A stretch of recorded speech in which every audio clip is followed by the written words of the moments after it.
everybody, to the Let's Grow Together podcast. I am one of your hosts, Ray McKetty. Joined today by Hannah Ross and Let's Go's phenomenal CEO, David Chiles. Woo woo. So this is part 2 of our podcast with David, of our interview with David. And we're just going to roll right into where we left off. Really excited. He's given some phenomenal answers, a lot of wisdom, a lot of gems. And we're just going to, again, pick up right where we left off. So, David. Yes. Could you please describe, I think something that you hadn't mentioned, but I'm just going to go ahead and mention to our listeners is that in addition to being CEO, engineer, inventor, you're also a musician.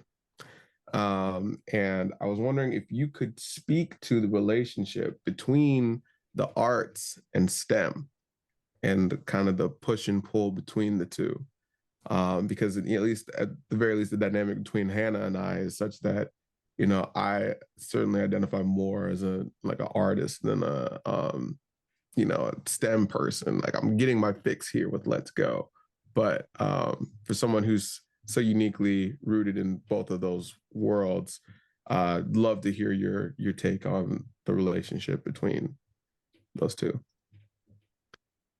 Yeah, no, that's a good question. I'll add another area of the arts that I'm fascinated by is photography as well as music. I would say those are computer IT stuff, photography, music were things that I kind of grew up with at various stages. And what's interesting is, when I was at the Naval Surface Weapons Center, I had a person that for whatever reason decided that they looked at this kid and they said, "I'm going to pour some time into this kid."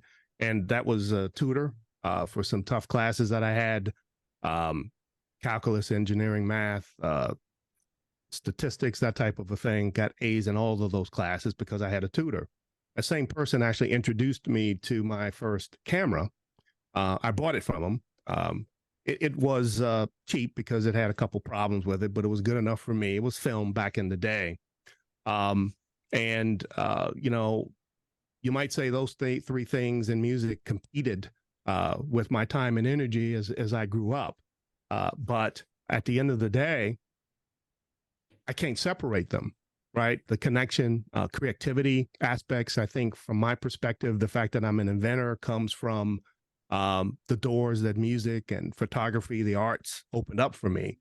That has nothing to do with the technology yet, just how I express myself on whether I'm doing music, whether I'm doing photography work, or whether I'm doing engineering work. That creativity is all munched together from my perspective. I don't know how it works, but for me, I draw from all aspects. For me, there's never an ending to something, right? There's always, if you're writing a song, sometimes you have to end the song, but sometimes that's just a fade. I'm not going to have an ending to this song. It's going to go on in that vamp forever, and I'm just going to kind of fade it out. But other times, you do have to have an ending, right? If you're writing, I wrote music for plays back in high school, and the song had to end. When I'm doing engineering work, and trying to solve a problem, right? Doesn't end till I solve the problem. But I've exhausted all of the options. Well, that's where that creativity comes in play. I always think I exhausted all the options, but I always come up with something new. The other side, from a music perspective and a photography perspective, is the technology. I shot film back in the day, very inexpensive camera. And today, my camera can recognize your face, track your eyeball, and if you're moving, track you. I just press the shutter, autofocus. Back in the day, if a subject was moving, I had to learn how to hold the camera and follow the subject, shoot at the right shutter speed and all that good stuff to make sure that maybe the background was blurred, but I got the subject that I wanted. Technology helps with that today, and I see technology infused in what we do as an artist. As a musician, I have a studio. I used to have synthesizers that were connected via MIDI to my digital audio workstation. Today, I just use modules. I buy sounds off the internet from folks that sell them, and it's all technology driven. I haven't used my synthesizers. If I need a sound, it's all digital. I've got it sampled, right? So the quality is there. But I don't do much analog stuff except as a bass player, right? Everything else is all on my DAW. And so I have to understand certain aspects of science when it comes to music, everything from doing a mix, understanding frequencies, how to get a good mix that sounds great across the board. Means I got to know how to use filters, creating sounds. It's all technology. I need a sound that sounds like X. Well, I've got sound generators. I have to understand the science to get there. What do I tweak to get there? What kind of sound wave do I input to begin with? To me, all that's technology. If I'm shooting a photograph in a studio environment and I don't have a black background, I have a white background, but I want a black background. How do you do that? The inverse square law, it's just physics. It's how I position the light so that the light falls off and doesn't touch the background. What if I want a gray background? I've got a white seamless background. How do I get gray? Inverse square law, right? Make sure some light falls off on the background as well as the subject. Adjust the shutter speed and or primarily the f-stop, and shoot, right? But I'm taking advantage of my knowledge of science when it comes to, you go into Photoshop and I've got an image and I want to cut out the background. I take the pen tool or I can use the AI technology that's in Photoshop and I can do it in one button click today, right? Well, that's cheating. Okay. If you ever did it by hand, right? I don't care what you call it. You can call it cheating if you want. I'm using the select subject feature in Photoshop to isolate that subject, period. And if it missed something, I'm using their other technologies to get what I missed, but I am not using the pen tool any longer. So I look at technology, I look at music, I look at the arts in general from my perspective as it's what makes me who I am. It's combined, and various decisions and various challenges I have. The right thing pops up when I need it. Did I lose audio? No, you're good. Oh, okay. The right thing pops up when I need it. Therefore, it's very hard for me to separate, was that because of my art influence or was that because of my technology influence? I love it all and I use it all. Love that. Ray and I spoke about that on our first episode of the podcast a little bit, about how interconnected art and STEM really is. And Yeah. I love how you talk about getting better at each one through the other. Right. That there's right. no distinction. I think that's something that people feel a lot of times, that there's a hard line between the two. Yeah. But for any of us who've ever dabbled in both, whether you're great at both or like me and just a hobby artist, it really does affect both sides and it really helps you to bring and elevate more. So I love how you talked about that. Next thing that we wanted to ask you is getting back into really big picture questions. What does the world need more of? Is it STEM? Is it art? Is it how people interact? From your experience, what is it that the world needs more of?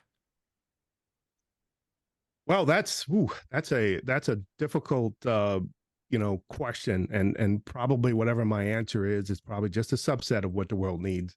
But I as I experience life as it is today, social media and other things, one word comes top of mind for me, which kind of surprises me, right? Because there are other words that probably could come to mind, but empathy is something.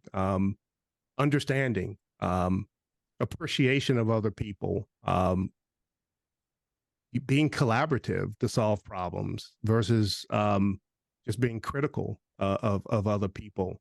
I'm looking for influencing environments where diverse perspectives are valued, and where we can all work together to actually solve issues. I think that goes much, much further than trying to do things solo.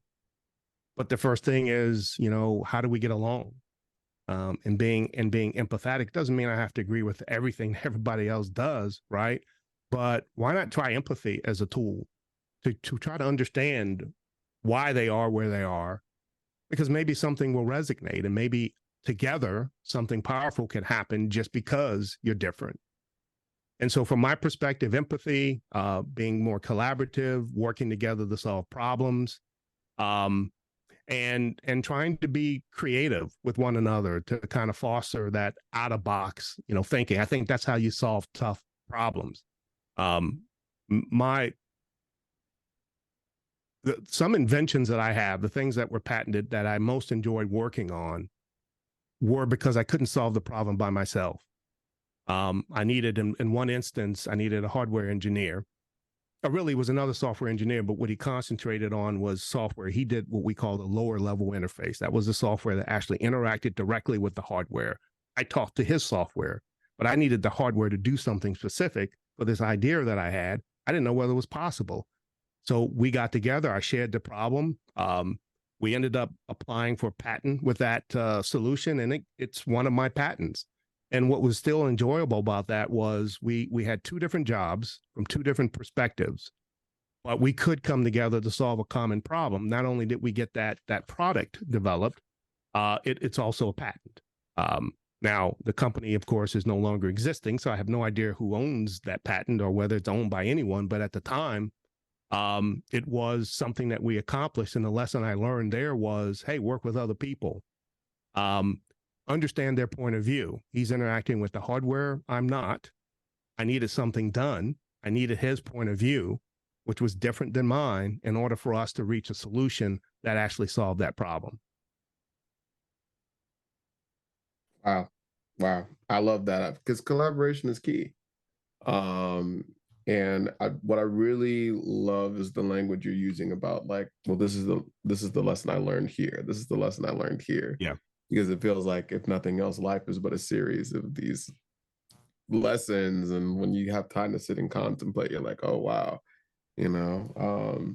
Ooh, t-shirt design. Life is a series of, what did you say? Life? Because that was. Life is but a series of, like, look, I don't know. Okay. You got All right. we'll listen back. You got it recorded. So I got you. Yeah. yeah, go back and listen to that and start putting some t-shirts out there, man. That was a good message. I so appreciate that. And so this question actually is gonna this question will actually kind of draw upon what we just talked about, again, those lessons. And this one's a little bit heavier, perhaps, but so you've lived this like storied life, and now you're in this position as a CEO, running this organization that spans across different states, and even like countries in some aspects. So and you're doing it as a Black man, as a person of color, right? And so one of the questions that we had for you, David, is, in terms of like the STEM path, the STEM journey, what are some challenges that people of color face in this field? And how how do you overcome those challenges, being in the body that you're in and showing up in the spaces that are, that don't typically have people that look like you and me in them? Yeah, there are probably a number of challenges, and there something unique about what we do here at Let's Go relative to those challenges, and I got to make sure that I talk about that, because I think it's an important lesson. It's why I'm here. But there's some obvious things. There's systemic barriers that often occur in some of the environments where people of color live and go to school. There's a lack of representation in the field at times, and sometimes really limited access to resources, sometimes limited access to opportunities. And those are all things that really, I think, need to be overcome. So here's the difference, right? I can say those things and then leave them right there. Okay, folks, here's the problem. And I'm watching and hoping that all of the listeners step up and do something about it. Case closed, right? No. Here's the thing. Talking about those things is never the stopping point. It's the beginning. I'm here because I was determined, you know what, I want to do something about it. I can sit around and complain about it, right? And that may take me a little bit. That may get some folks listening and so forth, but and watching. But if you're watching, I think what I want you to see is here's action, right? We're going into these communities and trying to solve some of these problems. We are trying to locate folks who can represent these communities that we serve as role models, as people they can look up to open up the doors of possibility, to build awareness. So from my perspective, identifying the issues is one part of it. The other part is, what do you do about it? And each of us have to make that decision. The decision I made was to go from one career into another, right? And it looks like it's a different career. It's really similar. I'm still in IT in a sense from a STEM perspective. But looking beyond just what I do, it's going to help other people do what they may love to do with respect to STEM. But I think the most important thing is whatever the obstacles are, what can we do about it?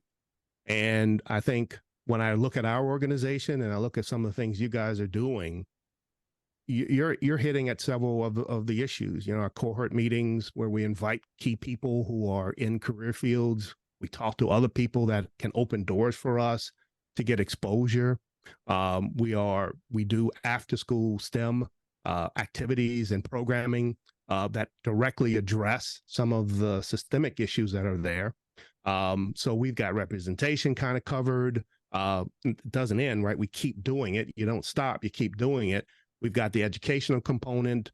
We've got awareness. I can remember a trip, and Hannah was there. We took some young folks to an event, and in that event, paid internships were talked about, and these were high school students, and they didn't realize that, and they knew about internships. So don't get me wrong, right? But they just didn't realize or connect it was for them, right? And you could see that we lit a little light. If there was a physical representation of a thought process, we would have seen light bulbs go off. And we could immediately hear when we were at lunch, when we had a break and we were at lunch, we could hear in their statements the impact of that awareness. Their minds were going fast and their confidence level was lifted. And that was all because they were exposed to something that they hadn't heard before in a different way than they heard before. They knew if they went to school, they might have to work, right? But, you know, restaurant, Target, McDonald's, that kind of place, nothing wrong with those places in terms of working. But these are people who wanted kids who want to go into STEM, right? Why not get into an internship that helps you develop those skills? That's the awareness that we built up. And so even though there are obstacles, even though there are problems, our job is to make sure that we are attacking those. And there's one key thing here, right? Because, you know, you can see a light bulb go off in a young person's mind. At that moment, they're extremely confident. But remember, when they leave that space, the world gets in the way. And I think part of the continuing message is for us to help students keep that joy, that fire, that spark, when they get when awareness occurs and the belief system begins to develop, help them maintain it. But moreover, help them understand that not everybody out there is going to think the same way that they are. And don't internalize that. Be resilient. Hear it. Hey, thanks for your advice. But that's not going to stick with me. I'm going to move on and hit my goals. No, you can't. That's impossible. Okay. Thank you for sharing, but I'm moving forward, right? Just maybe a sense of arrogance about yourself in terms of that confidence, to not let anybody else steal the hard work that you've done yourself and that others invested in you. Keep moving forward. That advice to keep moving forward, and that the path ahead, while not without its difficulties or challenges, is worth it, especially when you can look back and see how far you've come. You know, and there's this one quote that I heard from a friend in grad school. It was like, smooth seas never made for a skilled sailor. Yeah. And yeah. so, Yeah, just being able to tame those seas along the way is super. It is rewarding again when you can kind of like see the progress that you've made in your field and along your journey, and to be able to like peek your head above the clouds. Yeah, And my I love that quote about, the smooth seas thing, because, from my perspective, the one thing that a lot of people are afraid of is failure. And mm, and I think putting failure in the right perspective sometimes needs to occur. If when I was inventing stuff, I failed a lot, right? I had to go through those failures to get to the success. I like the phrase that John Maxwell coined in one of his books is fail forward. mm, Um, you can't, sometimes you can't accomplish great things without failing to get there. That's the rough seas. mm, And the heartache that brings, and the things that you have to overcome. It kind of tunes your thinking. Where there's a problem, there's an opportunity, right?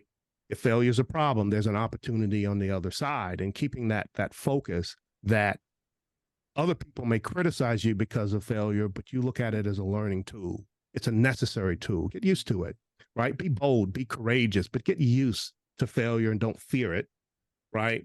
Now, it doesn't mean you do something and repeat it 10 times, right? The same thing. You learn from it.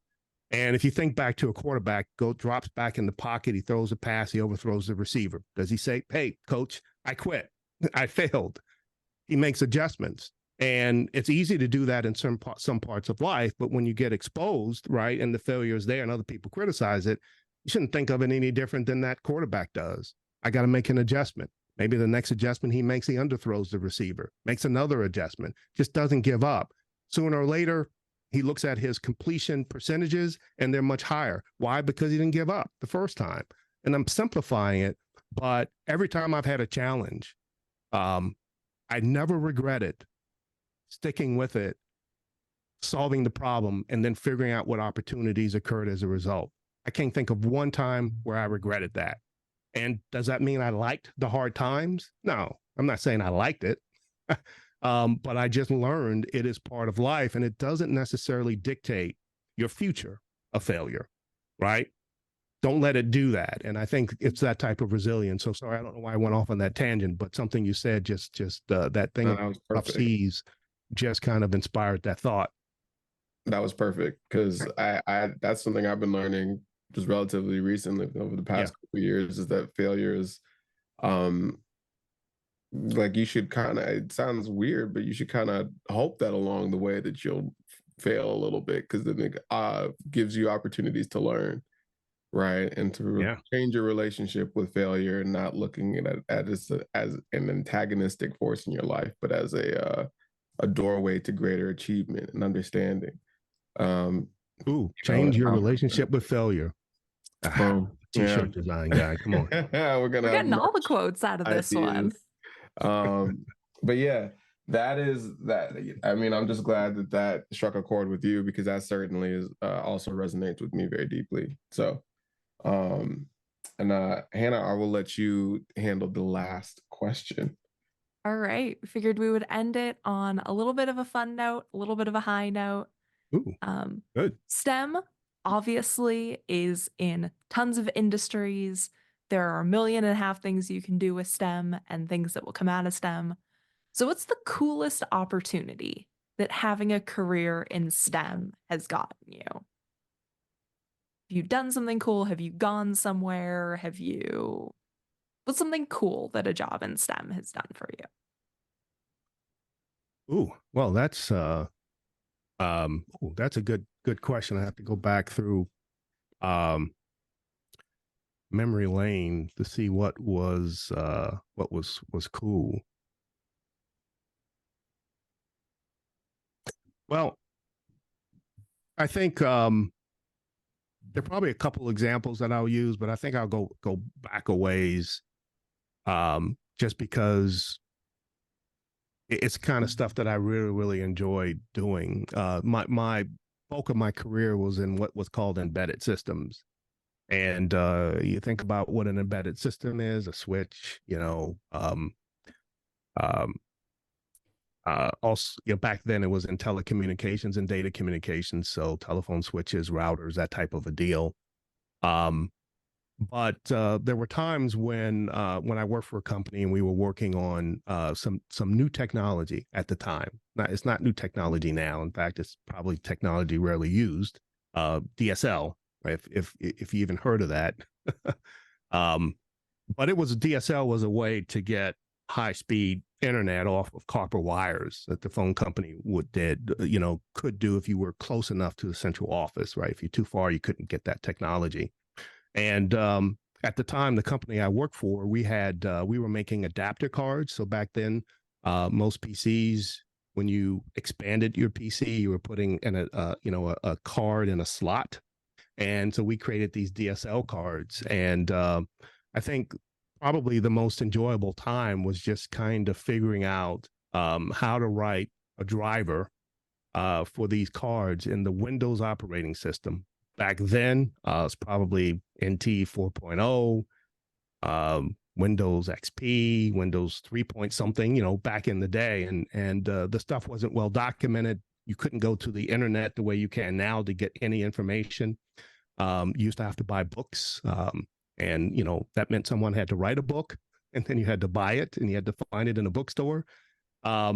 But when we got that technology working, and we got contracts with Dell and a Korean company to purchase those cards, probably some of the more difficult work was working with Dell. They were serious about the quality of their product, and they get on the phone call with you, and if there were any bugs, they would just put pressure on you because they had dates to maintain for their production. But it was extremely enjoyable, learning how to work with new hardware, with new protocols. I have probably about 3 patents that came out of that work because I had to invent new stuff according to the patent system and their definition of an invention at the time. And I would say that when I look back over my time, probably the most fun I had in terms of my career. And we worked a lot of hours. I can remember working all night and then having to stay at work because I had a call with the folks from Korea and they were in a different time zone. And probably went 2 days without sleep. I can't imagine ever doing that today, but somehow I had the energy to do that and still drive back and forth from Virginia because I lived in Maryland. But just enjoyable. The people we work with, we all had the same mindset. And I would say, even though that company no longer exists, it was probably the most enjoyable times that I had, not only from a technology perspective, it was new at the time, but just working with people collaboratively. The environment was set up for success, a lot of pressure, but from an engineering perspective, the thing that was amazing was how do you reward an engineer who's working really hard? Food. They bring in food, and that's the answer right there. They would, these food delivery places today didn't exist, but back then we had one. We would order at a restaurant, somebody would deliver it. And as an engineer, you just don't walk away from free food. Food and invention sound like about the best things that you can get out of a career in STEM. So yeah, I think food drives invention, right? It fuels you, and then who knows what comes out of your brain. But well-fed engineer, folks, is an asset. That's a trick for anybody listening. Works on non-engineers too. Promise. Never realized that. All scientists, free food. We will be there for you. Ooh, that's so funny. That's hilarious. All right. Well, David, this has been an amazing interview. Thank you so much for your time and for your insight, your wisdom, and for all that you do for Let's Go and the direction that you're taking us in. It's really exciting. We're just really glad to have had you on the podcast. Fun fact, everyone, David was the one that helped us get all the equipment set up. So it's just, it felt only like right that he be the person that we kick off the interview series with. And we're just really grateful for your time. So thank you so much, David, for coming on the Let's Grow Together podcast. Well, my pleasure. Thanks for having me on twice. You called me back, which was a surprise, but I appreciate it, and appreciate everything you guys, do. And when you talk about that combination of the arts and technology or STEM, you're using it, right? That's my contribution from both the artist side, my studio, and the technology side, because people can't see it, but you got a lot of tech, I'm sure, on your desk that you are using for this wonderful podcast. So congratulations, folks, on the podcast, and it's been my pleasure to work with you all. Thank you so much for joining us today, David, and make sure everybody tunes in again in a couple weeks for the next episode of our Let's Grow Together podcast. Have a great day. Bye, everyone. Today's podcast episode is sponsored by Let's Go. Let's Go is a 501c3 nonprofit organization committed to generating opportunities for youth and young adults through STEM education and workforce development.